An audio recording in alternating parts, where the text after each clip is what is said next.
Hey, morning guys. This is Yolette of YaHuWaH's Truths, and I am here with another portion of the calendar, the biblical sacred calendar. Now, last time I had gone through the construction of the calendar, the backbone of the calendar being the week of 7 days, and also how the rest of the month is constructed. So this is the basic outline of the calendar, and what it means is that every month in the calendar looks pretty much like this.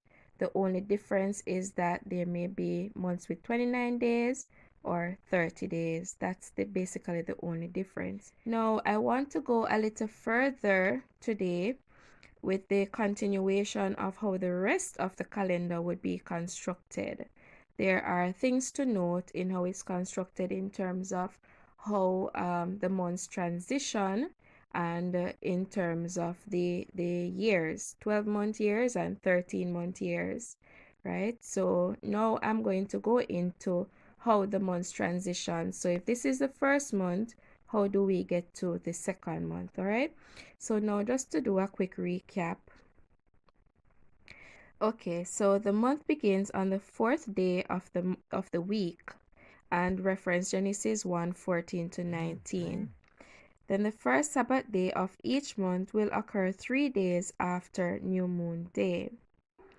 The weekly Sabbath days will always be on the 4th, the 11th, the 18th, and the 25th days of each month. The full moon time will always occur 2 weeks after new moon around the 15th of the month. Each month will have either 29 or 30 days, never 28 and never 31 days. There will either be a 1-day or 2-day new moon festival at the beginning of each month, reference 1 Samuel 20. New moon days are not counted as regular work days. They are similar to Sabbath days, but religious work is permitted. So now I'm going to go into a bit more about the new moon days. We're going to focus on that a bit more because that is instrumental as to how the months transition. So on new moon days, no regular work was permitted. That is work that is not for wages, no buying or selling. So spiritual work was allowed, but not commercial work. New moons are often referred to along with the Sabbath day because they were observed in a similar manner. So we can reference Ezekiel 46 verse 1, 2 Kings 4:23, Isaiah 66:23, Amos 8:5, Exodus 40 verses 1 to 2 and 17, and Nehemiah 10:31. Ezekiel 46 verse 1. Thus saith YaHuWaH Elohim, the gate of the inner court that looketh toward the east shall be shut the 6 working days, but on the Sabbath it shall be opened, and in the day of the new moon it shall be opened. 2 Kings 4:23. And he said, Wherefore wilt thou go to him today? It is neither new moon nor Sabbath. And she said, It shall be well. Isaiah 66:23. And it shall come to pass that from one new moon to another, and from one Sabbath to another, shall all flesh come to worship before me, saith YaHuWaH. Amos 8 verse 5, saying, When will the new moon be gone, that we may sell corn, and the Sabbath, that we may set forth wheat, making the ephah small, and the shekel great, and falsifying the balances by deceit? Exodus 40, 1 to 2 and 17. And YaHuWaH spake unto Moses, saying, On the first day of the first month shalt thou set up the tabernacle of the tent of the congregation. And it came to pass in the first month in the second year, on the first day of the month, that the tabernacle was reared up. Nehemiah 10:31. And if the people of the land bring ware or any victuals on the Sabbath day to sell, that we would not buy it of them on the Sabbath or on the holy day, and that we would leave the 7th year and the exaction of every debt. So these scriptures show us that new moons and Sabbaths were usually mentioned together, and what that meant was that the new moon was basically celebrated similar to the Sabbath day in terms of regular work not being done, commercial work not being done. However, it was considered to be a holy day, a day when spiritual work could be done, anything relating to the tabernacle could be done. And it seemed that prophets and spiritual leaders were accessible as well on new moon days as well as Sabbath days. We have also looked at the fact that celebrations in terms of feasting also took place on new moon days. Reference 1 Samuel 20, which we went through in the first video. Additionally, new moon days were also times when prophets had encounters with Elohim.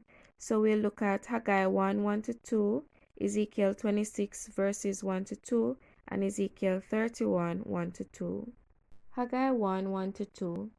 In the 2nd year of Darius the king, in the 6th month, in the 1st day of the month, came the word of YaHuWaH by Haggai the prophet unto Zerubbabel, the son of Shealtiel, governor of Judah, and to Joshua, the son of Josedech, the high priest, saying, Thus speaketh YaHuWaH of hosts, saying, This people say, the time is not come, the time that YaHuWaH's house should be built. Ezekiel 26, 1-2. And it came to pass in the 11th year, in the 1st day of the month, that the word of YaHuWaH came unto me, saying, Son of man, because that Tyrus hath said against Jerusalem, Aha, she is broken, that was the gates of the people. She is turned unto me. I shall be replenished. Now she is laid waste. 31, 1-2. And it came to pass in the 11th year, in the 3rd month, in the 1st day of the month, that the word of YaHuWaH came unto me, saying, Son of man, speak unto Pharaoh, king of Egypt, and to his multitude. Whom art thou like in thy greatness? So overall, new moon days were holy days in the same or similar order as the Sabbath day. Now, other calendar proponents have spoken of a translation day. The 30th day of a month is what they call translation day, and they say that it falls at the end of a lunar cycle on the black moon when the moon cannot be seen. So this is a quote from the website there, New Moons and Translation Days.html. Now, of course, they make a very convincing argument for this translation day. However, if it's not in the Bible, then it is probably questionable, is my opinion. The reasoning for this translation day is understandable though, because there is indeed a need to try and fit the lunar month into a 7-day week, because let's face it, the math just doesn't add up. But what if we stop being adults for a moment? What if we think simply as a child would? Elohim really is not a complicated person. He thinks simply. We are the ones who always seem to complicate things because it makes us feel important. Reference Matthew 18, 2-4. So if we go back to astronomy, a lunation from one conjunction moon to the next is 29.5 days. No matter how great at math you are, you will never be able to evenly divide 29.5 by 7. But what if I told you that there is a simple solution to this problem and it's not translation day? Now remember in the previous video and in our recap how we spoke about 1 to 2 new moon day festivals and how we showed that this was the case in 1 Samuel 20. Now it's also the case historically. Here I'm going to show you some information that I found in my research that proves that there were 1 and 2 New Moon Day festival celebrated in ancient Israel. Okay, so I'm going to be reading from Ministers of the New Covenant. Their website is at ministersnewcovenant.org. And I'm going to be reading from their online book titled Weekly Sabbath Days Are Determined by the Moon by Arnold Bowen and Matthew Jensen. So we're going to be reading from pages 45 to 48, 2-day new moon festivities, and this is chapter 9. Chapter 9, 2-day new moon festivities. A question sometimes arises about how the new moon and Sabbath synchronize in counting, especially since there are an uneven number of days in any particular lunation. Seeing that nature teaches us that there are approximately 29 and a half days in a month or moon, where does the half day fit into the picture? I once read a short rebuttal to the teaching of the lunar Sabbath that went something like this. If the moon cycle was an exact 28 days, then I might be persuaded that the Sabbath was originally regulated by the moon because 7 is divisible evenly into 28. That's 4 times 7 equals 28. However, we know the moon cycles every 29 or 30 days, so this means we will have either 1 or 2 days left over each cycle of the moon. This argument completely misses the concept of the new moon as a special day in Scripture.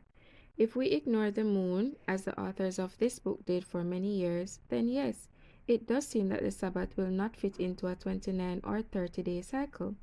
If we acknowledge the abundance of Scripture that teaches the new moon to be a distinct, special day, different from the Sabbath and the working days, then we recognize how there can be 4 Sabbaths in any given moon or month, while at the same time have a period left over for the new moon to take place. Picture in your mind a month which consists of 29 days. You will have a new moon at the beginning of that month, and then 4 consecutive Sabbaths totaling 29 days. A new moon arrives again after this, and we start over again, having this new moon first and then the 4 consecutive Sabbaths. However, we face the dilemma of the 2 half days adding up to an entire additional day. What does one do with this additional day?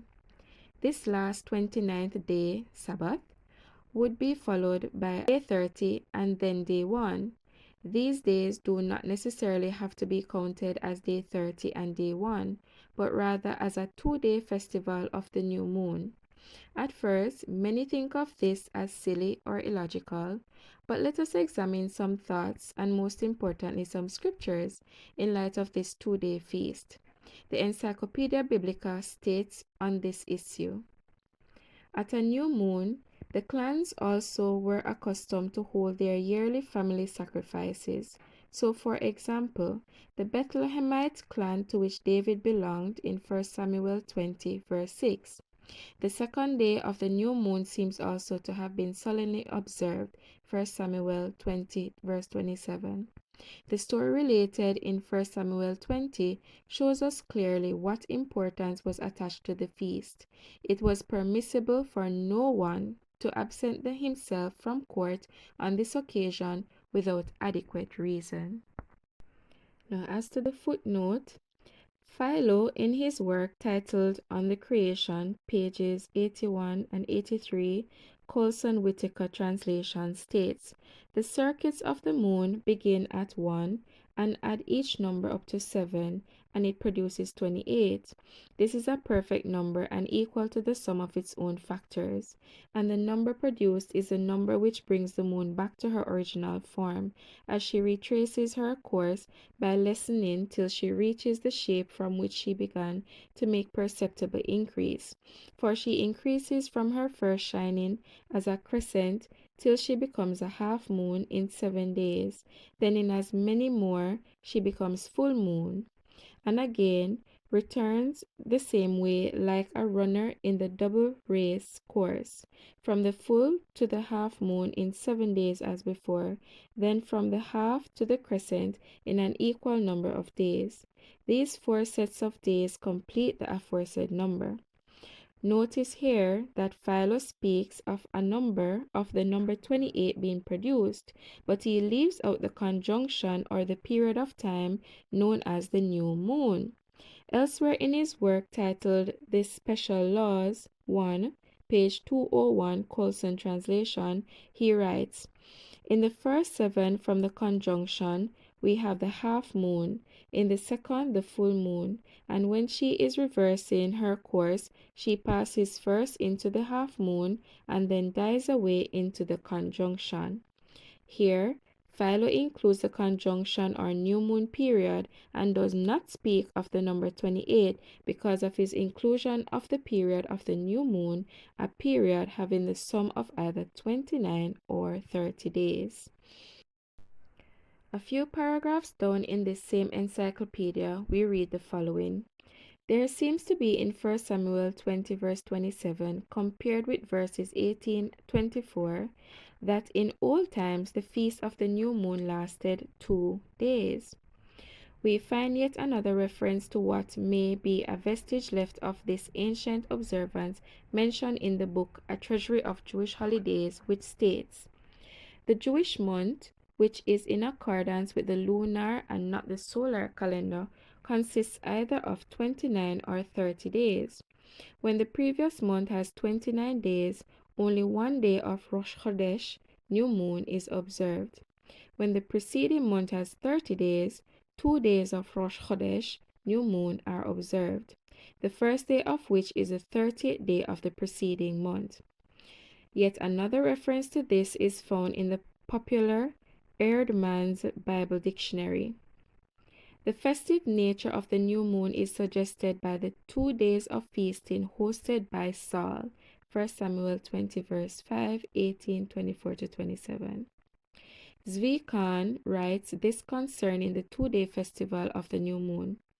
According to YaHuWaH, the new moon is to be proclaimed by sight in the months of Nisan and Iyar only, because the holidays occur in these months, while other months are to be computed in such wise that when the month has 30 days, that month's new moon is celebrated on 2 successive days and not on 1 day. He quotes as evidence the passage of Samuel 20:27, interpreting this to mean the 2nd day of Rosh Chodesh. Solomon Gans translates the ancient Rabbi Maimonides in his work, saying, according to this method of procedure of the fixed calendar based on calculation, the 30th day is always observed as a new moon day, but the difference between the defective and the full month is as follows. If the past month was defective, the 30th day is the first day of the new month. If the past month was full, the 30th day is still observed as the new moon day, inasmuch as part of it belongs to the new month, but it is counted as the completion, that is, as the last day of the past full month, whereas the 31st day is counted as the first day of the new month. The latter is the day of the establishment of the new month, and with it the count of the new month begins. According to this method of procedure, therefore, we observe alternately 1 day only in 1 month and 2 days in the next month as the new moon's festival. Gans goes on elsewhere to describe the keeping of 2 days at the new moon as what he believes to be the ancient practice. From the story of David and Jonathan, as related in 1 Samuel 20, it appears clearly that according to the author of this chapter 6, King Saul, prior to 1000 BCE, was in the habit of observing 2 new moon days. When he sat down on the first day to his festive meal, he missed David but said nothing about it, for he thought that David was absent on account of ritual uncleanness. But when David's seat remained unoccupied on the 2nd new moon day, Saul became suspicious and asked Jonathan for the reason of David's absence. And then we read further in verse 34 that Jonathan arose from the table in fierce anger and ate no food on the 2nd day of the new moon festival. There can be no doubt that this Hebrew phrase, has the same meaning as the Hebrew phrase in verse 27, and that both phrases refer to the second day of the new moon festival, on which a festive meal was given at the king's table and in which David was supposed to take part. It is also interesting to note that in the words of the first century Israelite author Flavius Josephus, he gives an account of the story of David, Jonathan, and Saul in 1 Samuel 20, Antiquities of the Jews, Book 6, Chapter 11, Section 9, pages 235 to 236. In this section, Josephus states, "But when he, Saul, saw that he, David, was not there the second day of the new moon either, he inquired of his son Jonathan why the son of Jesse did not come to the supper and the feast, neither the day before, nor that day." Josephus uses the Greek word pneumania, transliterated, a word used throughout the Septuagint and one time in the Greek New Testament to describe the special first day of the month on the Hebrew calendar. Author Harold Hemingway made reference to this observance in a booklet he wrote, saying, "Saul held a 2-day festival, 1 Samuel 20, 27 to 34. David and Jonathan knew in advance that there would be a new moon festival the next day, 1 Samuel 20, verse 5 and 18, and the day after that, because of their mentioning waiting until the third day, 1 Samuel 25, 12 and 19. Are all of these claims made by non-lunar Sabbatarians erroneous? Or can we conclude that it is not illogical to at least consider the possibility that the new moon did anciently consist at times of a 2-day length? The scriptural reference puts it in this manner. 1 Samuel 20 verse 5. "And David said to Jonathan, Indeed, tomorrow is a new moon, and I should not fail to sit with the king to eat. But let me go, that I may hide in the field until the third day at evening." Then 1 Samuel 20, 24 to 25 says, "Then David hid in the field, and when the new moon had come, the king sat down to eat the feast. Now the king sat on his seat, as at other times, on a seat by the wall. And Jonathan arose, and Abner sat by Saul's side, but David's place was empty." Then in 1 Samuel 20, 26 to 27, we read, "Nevertheless, Saul did not say anything that day, for he thought, Something has happened to him. He is unclean. Surely he is unclean. And it happened the next day, the second day of the month, that David's place was empty. And Saul said to Jonathan his son, Why has the son of Jesse not come to eat, either yesterday or today?" In the New King James Version above, we find the English phrase, "the second day of the month." The first thing to point out is the italicized word day, showing that this word is not found in the Hebrew text, causing the more literal meaning in English to be the second of the month. The literal reading of the Hebrew text is Ha Chodesh Ha Sheni, translated most literally as the new moon, the second. Thus, verse 27 is translated in the Young's literal translation as, "And it cometh to pass on the second morrow of the new moon that David's place is looked after." 1 Samuel 20:27 YLT. Verse 34 of the same translation also states, "And Jonathan riseth from the table in the heat of anger, and hath not eaten food on the second day of the new moon, for he hath been grieved for David, for his father put him to shame." There's also an interesting note in the footnote, number 37, "What's wrong with the calendar?" Harold Hemingway, 1993, page 20. Hemingway, among other authors, believe that the reason there were 2 days celebrated at the time of the new moon is because the ancient Israelites could not predict when the waxing crescent in the western sky at sunset would be visible to the naked eye. They claim that there would be no reason for the Israelites to celebrate 2 days at the new moon unless the new moon was based upon the visual crescent. I believe this is a faulty understanding when one recognizes that with a lunar-based Sabbath, you will inevitably have either 1 or 2 days left over at the end of each month of counting Sabbaths. Thus, a 1 or 2 day festival at the new moon would always be in order. Author Herb Solinsky comments on the Hebrew syntax of these verses in 1 Samuel 20:27-34 by saying, the Hebrew syntax in verses 27 and 34 is the same for one phrase that is not like any place in the Hebrew scriptures where a numbered day of the month is mentioned.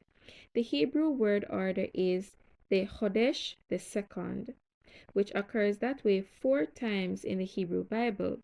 1 Samuel 20:27-34, 2 Kings 6 verse 1, 1 Chronicles 27 verse 4. In the latter 2 places, it means the second month. This expression, the Chodesh the second, does not have the Hebrew word yom for day, does not have a preposition attached to the beginning of the number, and has a number after the word Chodesh. These 3 factors do not occur in any place where a numbered day of the month is mentioned in the Tanakh. There is no example in Scripture with the syntax as in 1 Samuel 20 verses 27 and 34 to indicate that it could mean a numbered day of the month. Furthermore, as has been alluded to, the context of the passage in 1 Samuel, considering the mentioning of the new moon, the 2-day feasting, and the hiding in the field unto the 3rd day, lends credence to the belief that a 2-day festival was held in this place in Scripture. Some have presented the Septuagint rendering of 1 Samuel 20:27 and 34 so as to lend credence towards the belief that day 2 was literally day 2 of that individual month in lieu of being day 2 of the feast of the new moon. However, noticing the Hebrew text and context of 1 Samuel 20 and coupling that with the context of 1 Samuel 20 in the Septuagint, where the word mani can be used interchangeably with pneumania, you can conclude that a 2-day festival of the new moon was held from reading the text of the LXX. Okay, so we have just gone through the reading from Ministers of the New Covenant's online book regarding lunar Sabbaths, and it is outlining that there were indeed 1 and 2 new moon day festivals celebrated in ancient Israel. And the reason why I went through this is because it is indeed the solution to the problem of fitting 29 and a half or 30 days into a 7-day week. 29 and a half and 30 are not equally divisible by 7. So therefore you will always have a remainder. And this has been the problem for many calendar constructions, and that is why you find people coming up with what they call a translation day. However, I find that translation day is not something that's biblical. So here I have done up 3 months, an example calendar of 3 months, just to show you how the months would transition based on the solution of 1 or 2 new moon day festivals.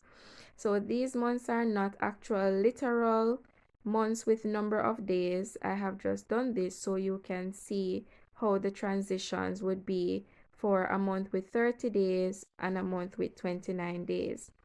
Okay, so say for example our first month has 30 days. We begin the month, each month begins on the 4th day of the week, right? So if our first month has 30 days, what will happen is that the following month, the second month, will have 2 new moon day festivals, right? 2 new moon day festivals. Then, say for example, this month has 29 days, the second month has 29 days. Then the following month, the third month, would have a 1-day new moon festival instead. New moon day would be 1 day. And so I'm sure you're wondering now, wouldn't that mean that the week wherein the month's transition would end up being more than 7 days? Does this mean that you would have a week with 1, 2, 3, 4, 5, 6, 7, 8, 9 days, or a week with 1, 2, 3, 4, 5, 6, 7, 8 days? No, not at all. That's not what it would mean. The reason for the 2 new moon days being like this is that the new moon days are not counted in the work week. New moon days, let me say that again. New moon days are not counted as regular work days. Remember that we had gone through before where we said that new moon days are celebrated similar to the weekly Sabbath day, meaning that no commercial activity is done. However, spiritual activity is allowed. So spiritual work regarding the temple, etc., would be allowed, but it's mainly a day for spiritual activity. So therefore, it's not counted as a regular work day, even though it would fall in pretty much the middle of the week, right? So this is how it would actually go. You would count 1, 2, 3, 4, 5, leave out these, 6 and 7. So let's go with the second one. 1, 2, 3, 4. Leave out this. 5, 6, 7. See how perfectly that fits? Perfectly. So we wouldn't count these here, and we wouldn't count this one here. So if a month has 30 days, the following month has a 2-day festival at new moon. And if a month has 29 days, the following month has a 1-day new moon festival. The main thing to note, however, is that new moon days are not counted as part of the work days in the 6-day work week. Reference Exodus 28 to 11. Exodus 20, verses 8 to 11. Remember the Sabbath day to keep it holy. 6 days shalt thou labor and do all thy work. But the 7th day is the Sabbath of YaHuWaH thy Elohim. In it thou shalt not do any work, thou nor thy son, nor thy daughter, thy manservant, nor thy maidservant, nor thy cattle, nor thy stranger that is within thy gates. For in 6 days YaHuWaH made heaven and earth, the sea, and all that in them is, and rested the 7th day. Wherefore YaHuWaH blessed the Sabbath day and hallowed it. So note the scripture never said that the 6 work days had to be consecutive. We note that new moons, Sabbaths, and the feast days are Elohim's appointed times. Therefore, new moon days are not no days. They are important days for spiritual work, not for work that involves buying, selling, or trade. So this is why they are not counted in the days to labor and do all thy work. This also works out perfectly when we come to the count of the Omer, which we will explore later on. This is how the months transition on the biblical sacred calendar of YaHuWaH Elohim. So I have gone through it and I have shown you how the new moon day festivals 1 and 2 new moon day festivals are indeed important to how the months transition on the biblical sacred calendar of YaHuWaH Elohim. It's so simple that even a child can understand it. There's no extremely long explanations or complicated calculations required. So that's it for this video. In the next video, I'll go a bit more into some other details and aspects of the sacred calendar, such as leap years. I welcome your feedback, so please like, share, comment, and subscribe if you so choose. Thanks for sticking with me to the end of this teaching. Now also remember to download your free copy of the Biblical Sacred Calendar of YaHuWaH Elohim from our website. I'll leave the link in the description. Love you guys. Until next time, this is Yolette. Bye-bye.